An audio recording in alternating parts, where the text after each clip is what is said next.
Salut tout le monde, j'espère que vous êtes en forme. Alors vous pouvez tomber sur cette vidéo par hasard, je me présente si c'est le cas, si vous ne me connaissez pas et que vous ne connaissez pas encore ma page, allez vous abonner, on y apprend plein de choses. Mais là n'est pas la question, je m'appelle Nathanaël, je suis interne en hépatogastro à Paris, donc je m'occupe de toutes les pathologies digestives, de la bouche jusque l'anus, donc le foie, le pancréas, le tube digestif, le côlon, le rectum et l'anus. Donc voilà, si vous voulez apprendre plein de choses sur les pathogastro, allez vous abonner à ma page, vous ne le regretterez pas, c'est promis. Aujourd'hui, si je fais cette petite vidéo, c'est surtout pour vous raconter une histoire qui s'est passée lors d'un de mes stages quand j'étais interne de garde aux urgences une nuit. Cette vidéo, elle a pour but vraiment de sensibiliser l'ensemble des professionnels de santé, que ce soit les médecins, les aides-soignants, les étudiants en santé de tous les horizons confondus, que vous soyez étudiant en sage-femme, en infirmier, en kiné, en médecine, bref. En gros, si vous touchez au domaine de la santé, et même si vous êtes étudiant dans n'importe quel autre domaine ou n'importe quel autre professionnel, cette vidéo peut vous intéresser, et elle va être hyper intéressante parce que c'est un vrai débat, et c'est pas quelque chose qui s'acquiert en une fraction de seconde. Je vous explique tout ce qui s'est passé. En gros, j'étais l'interne de garde aux urgences, et donc je reçois un patient qui arrive pour des douleurs abdominales avec de la fièvre. Très bien, c'était un jeune monsieur d'une vingtaine d'années, entre 20 et 30 ans, je me rappelle plus très bien, ça fait 1 an et demi grosso modo cette histoire, mais je vous la raconte maintenant parce que finalement, avec un peu de recul, je pense qu'elle peut servir à plein de gens. Donc ce jeune monsieur, de la trentaine on va dire, consulte pour douleur du bas-ventre, il était 3h du matin. Donc bon, 3h du matin, douleur du bas-ventre chez le garçon, on se dit il faut surtout éliminer les urgences, donc l'appendicite, grosso modo pour faire très simple et très schématique, éliminer l'appendicite, éliminer une torsion testiculaire, c'est les deux grosses urgences, et ensuite on recherche les autres choses un peu moins urgentes, mais tout de même fréquentes. Donc je rentre voir le monsieur, donc je commence à lui poser des questions, est-ce que vous avez des diarrhées, est-ce que vous avez des vomissements, est-ce que vous avez mal plutôt d'un côté, plutôt qu'un autre, etc. Donc je fais tout mon interrogatoire, et là je vais commencer l'examen clinique, et j'aime bien, c'est très personnel encore une fois, ce que je vous dis, il n'y a pas de façon de bien faire ou de mal faire les choses, mais poser les questions un peu indiscrètes sur la vie des patients lors de l'examen clinique, lors de la palpation abdominale, parce qu'il y a un lien qui se crée à ce moment précis, où on rentre en contact avec l'autre, et donc c'est plus facile d'aborder les questions un peu, je vais pas dire tabou, parce qu'il n'y a pas de questions tabou en tant que médecin avec son patient, mais des questions qui peuvent un peu mettre mal à l'aise le patient. Et donc je commence à lui poser des questions, je dis bah voilà, vos douleurs elles sont du bas-ventre, est-ce que vous avez des écoulements au niveau de la verge, est-ce que vous avez du pus qui sort au niveau de la verge, est-ce que ça vous gratte au niveau de la verge, enfin voilà, vraiment des questions un peu plus dans l'intimité. Et là le patient me regarde et me dit oui,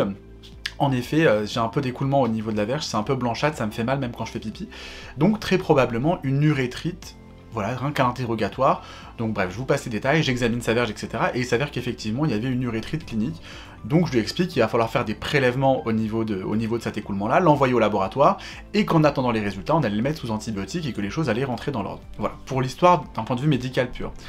Et donc je sors de la chambre du patient, je vais chercher de quoi faire les prélèvements, et je me connecte sur son dossier pour voir est-ce qu'il n'y a pas des soucis de santé qu'il aurait omis de me dire préalablement. Et donc je vois que ce patient était venu consulter aux urgences la veille pour le même motif médical et qu'il est parti sans avoir eu le temps d'avoir eu les prélèvements qui étaient faits, ni d'avoir eu les antibiotiques, et a marqué sortie contre avis médical, fugue. Donc je me dis tiens c'est bizarre, il est venu la veille, il est jeune, c'est pas quelqu'un qui a l'air complètement désorienté, il présente bien, il a la tête sur les épaules, ce qui raconte c'est licite. Donc voilà, donc je fais les prélèvements, etc. Et je lui dis, au fait, j'ai vu que vous étiez venu hier, et vous n'avez pas attendu les prélèvements ni les antibiotiques, pourquoi, qu'est-ce qui s'est passé? Est-ce que c'est parce que finalement vous avez une autre urgence? Est-ce que vous n'avez pas pu rester pour une autre raison? Mais je voulais juste m'assurer qu'il n'y ait pas eu d'autres problèmes. Et là, en fait, il se livre à moi, et il me dit, bah écoutez, en fait, voilà, je vous ai dit ça parce que je sentais que vous avez l'air de vraiment d'amener les choses posément et de bien discuter avec moi, etc. Alors que hier, bah, le médecin que j'ai vu, quand il m'a posé les mêmes questions avec un peu plus de brutalité et que je lui ai dit que j'étais homosexuel, bah là, tout de suite, j'ai senti qu'il s'était fermé, qu'il s'était braqué, et son discours était un peu plus sec, un peu plus tranchant, et je me sentais plus du tout en confiance, je sentais que j'étais jugé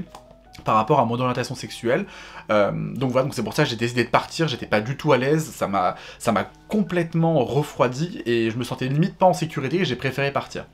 Et voilà, avec vous, docteur, bah, finalement, vous avez amené les choses progressivement, et puis vous avez la petite phrase pour rigoler, je me suis senti à l'aise, etc. Donc c'est pour ça que je me sentais à l'aise, donc je suis resté avec vous ce soir, et merci d'ailleurs de m'avoir mis en confiance et de ne pas m'avoir jugé sur mon apparence physique, etc. Et donc voilà, c'est pour ça qu'hier je suis parti sans avoir eu tous mes résultats, et d'avoir même eu les médicaments, j'ai préféré revenir aujourd'hui. Et l'histoire s'est arrêtée là, donc bon, on a un peu discuté, je vous épargne la discussion, c'est pas le plus important. Mais voilà, cette histoire, elle est vraiment hyper importante en tant que professionnel de santé, que vous soyez, comme je vous le disais, de n'importe quel horizon, de respecter les gens, pour ce qu'ils sont et pour leur représentation. En tant que médecin, je m'en fiche de savoir que mon patient est musulman, mon patient est chrétien, qu'il soit athée, qu'il soit juif, qu'il soit de n'importe quelle religion, je m'en fiche de sa couleur de peau, je m'en fiche de son orientation sexuelle, et je m'en fiche de son casier judiciaire, et c'est super important d'avoir ça en tête. Au début, c'est un peu difficile. C'est normal, quand on a des représentations qui nous sont propres et qu'on est confronté à d'autres orientations, d'autres représentations, ça peut être un peu difficile, on peut se dire « Oulala, là je me sens pas à l'aise, je fais un pas en arrière, etc. » Et c'est hyper important de se dire que quand on va à la rencontre d'un patient, ou d'un autre soignant, ou d'un autre professionnel de santé, mais surtout les patients, parce que les patients, des fois c'est difficile pour eux de venir vers nous et de se livrer, il faut absolument qu'on laisse nos représentations à la porte, et que dès qu'on enfile notre blouse blanche, ou dès qu'on enfile notre tenue de professionnel de santé ou notre casquette de professionnel de santé, on reste vraiment dans le no-jugement, on met de côté nos représentations et on y va, on rencontre un patient qui a un souci et qu'il faut aider. Et même si le patient arrive avec des cheveux rouges, sans cheveux, blonds, avec une crête, avec 12 000 piercings, ça peut être difficile pour nous, mais il faut savoir mettre ça de côté, et je vous dis ça en tant que... Voilà, moi j'ai vécu la situation avec ce patient-là, mais je pense qu'on a tous des patients qui nous reviennent en tête quand je fais cette vidéo et quand vous entendez cette vidéo. Donc voilà, un petit conseil, si vous êtes étudiant, parlez-en avec vos supérieurs, parlez-en avec les médecins qui vous encadrent, avec les kinés qui vous encadrent, avec tous les autres professionnels de santé. On est tous passés par là, mais vraiment c'est ultra important de laisser les représentations et les jugements à la porte quand on rentre à l'encontre de notre patient. Voilà, c'était une petite histoire. Si vous avez vous aussi des histoires comme ça qui vous ont un peu... vous avez été un peu en difficulté, ou si vous êtes un patient et que ça vous est arrivé, etc., n'hésitez pas, si vous voulez laisser en commentaire pour aider le maximum de soignants à mieux vous prendre en charge, et surtout, n'ayez pas honte de qui vous êtes quand vous allez voir un médecin ou un professionnel de santé. On n'est pas là pour vous juger, encore une fois, on fait de notre mieux, faites-nous confiance, et on est là pour vous aider. Voilà, c'était ma petite vidéo du jour, n'hésitez pas, allez suivre ma page, il y en a plein d'autres des comme ça.